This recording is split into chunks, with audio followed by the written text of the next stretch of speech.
Today we're picking and processing our green beans. I'm picking and plucking the beans off of the stems and taking them to Jan, and she's in the house processing them, getting them vacuum sealed.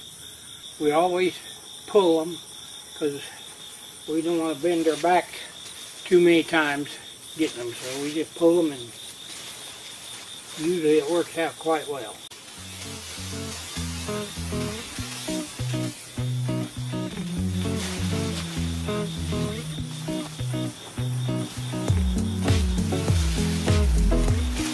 Put them in a crate, and when I get a heaping crate full, I take them over and put them on my table where I pick the beans off. Well, this year we planted green beans outside 3 times, and they all got destroyed by the weather. And then I planted them in here. I had 3 rows, and I've harvested the one on the other side here, and I'm working on the second one now, and there's another one over there along the edge. And not very long ago I tilled this and then took my hoe and brought dirt into the rows and had it weed free and grass free. And now look at all the grass, and this is just a few weeks. But anyway, we're getting a lot of green beans, and we're going to have green beans for a few years, I think.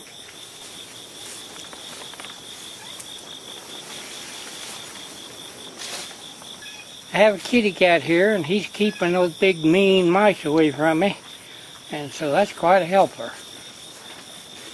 Besides that, she's pretty, and I also have a very jealous dog when I pet a cat. Yeah, you're my dog, aren't you, hon? Yeah, you're my pet. Oh, little mean old cats don't count.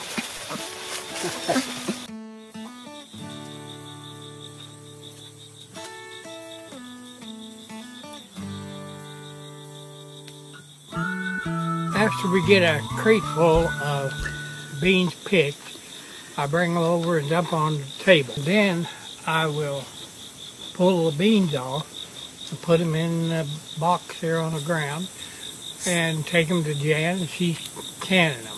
Since I'm visually impaired quite a bit, in order to be sure I get all beans off, I just totally dismember the bean stems, and that way I won't miss any. It slows things down a little bit, but it guarantees I'll get them. So that's what we're interested in, getting the beans.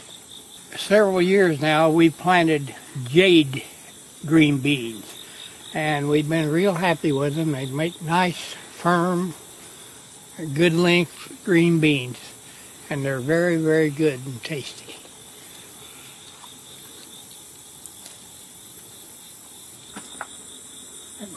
After I get the beans picked, I put them in a bucket on my skid steer, and when it gets full, I take them up and dump them on our compost pile.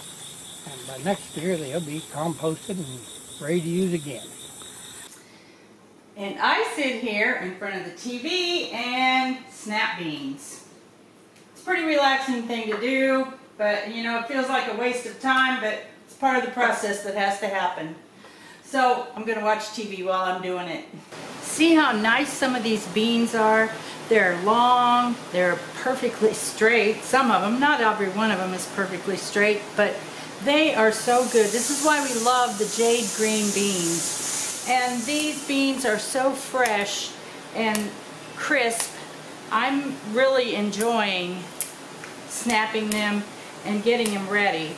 They're going to make superior canned green beans. You can't find anything better than this in the green bean line.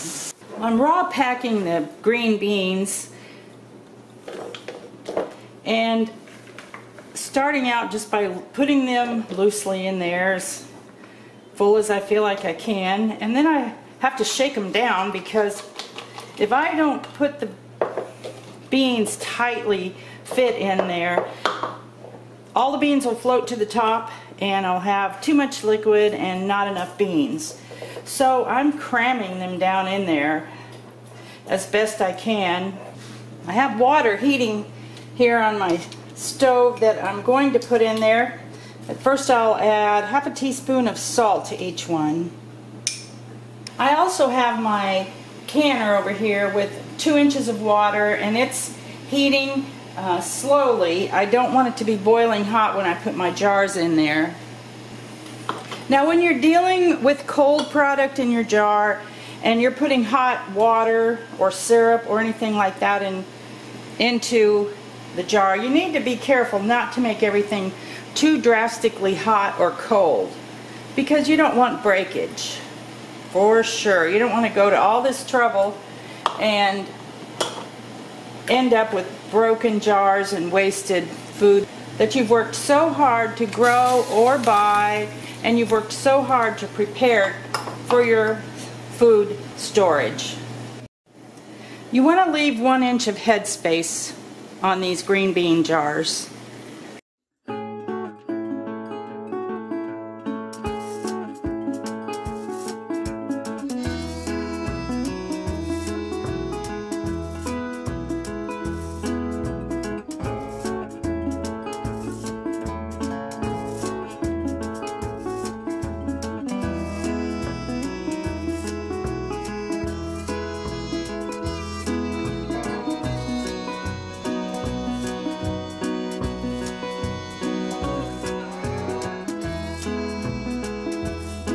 I used to live in the country on a high lonesome hill, crow by day and by night the whippoorwill.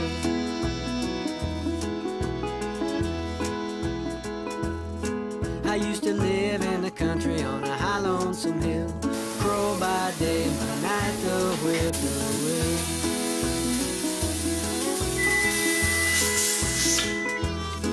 But I'm satisfied, tickled too, just to be with you.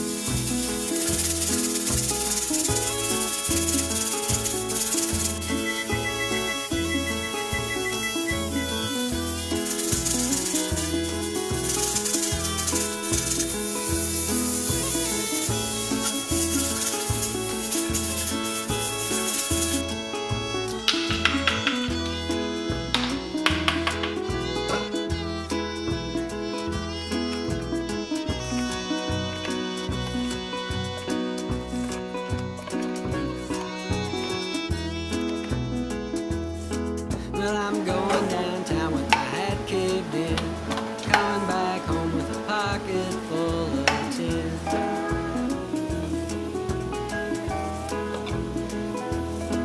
Well, I'm going downtown with my hat caved in, coming back home with a pocket full of tin.